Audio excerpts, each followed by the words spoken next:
Cari amici della Via dei Presepi, buon anno a tutti, buon 2024, siamo quest'oggi a Biadene, siamo accompagnati dal nostro carissimo amico Alessandro Morgan, che è un componente degli Amici del Presepio qui di Biadene. Certo. Ben ritrovato anche a te, buon anno. Grazie, buon anno a te e ai nostri ascoltatori. Raccontaci un attimino le due scene che abbiamo qua dietro. Sì, è un presepio piccolino e continuiamo un po' la tradizione che abbiamo da qualche anno, siamo abbastanza freschi del settore. È un presepio molto semplice, come dicevo, con una grotta in stile palestinese che apre su un paesaggio veneto. La seconda scena invece è un paesaggio sempre veneto, è una borgata di Biadene, del Montello, e riproduce un po' appunto una storia particolare che è avvenuta in quella borgata negli anni 50. Brevemente puoi anche raccontarci. Molto simpatica, sostanzialmente un pittore locale, Romano Zagnolo, un pittore montelliano che è di origine di Ciano, chiesto di fare un affresco su una parete e sostanzialmente non è stato pagato in buona sostanza, oppure appena gli hanno dato qualcosina, perché non si era messo d'accordo sul prezzo prima di fare quest'opera.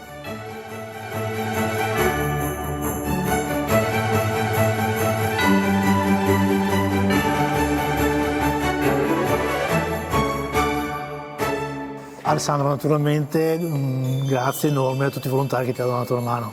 Certo, principalmente i due artisti che hanno fatto il presepio sono Sebastiano Maurizio, io e la Cecilia che abbiamo dato una mano, l'elettricista Franco, le ragazze che hanno messo i tendaggi, Francesca e Franca, chi ha dato una mano sul palco, Tony e poi gli altri che hanno partecipato in buona sostanza, l'artista che ha dipinto e creato i personaggi di Creta della storia che abbiamo raccontato, e ovviamente Don Davide Frassetto che ci ha dato la disponibilità di quest'angolo di chiesa che è sempre aperto e visitabile, insomma. E che sicuramente accoglie tutti i fedeli che vengono a messa.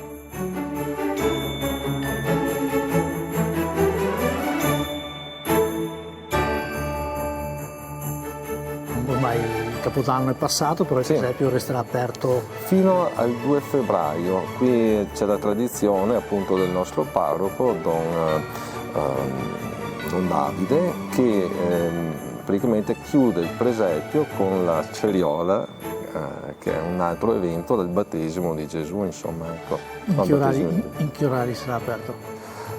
Orario di chiesa, quindi dal mattino, tutto il mattino, mezzogiorno chiuso, il pomeriggio dalle 3 circa, del pomeriggio dalle 15.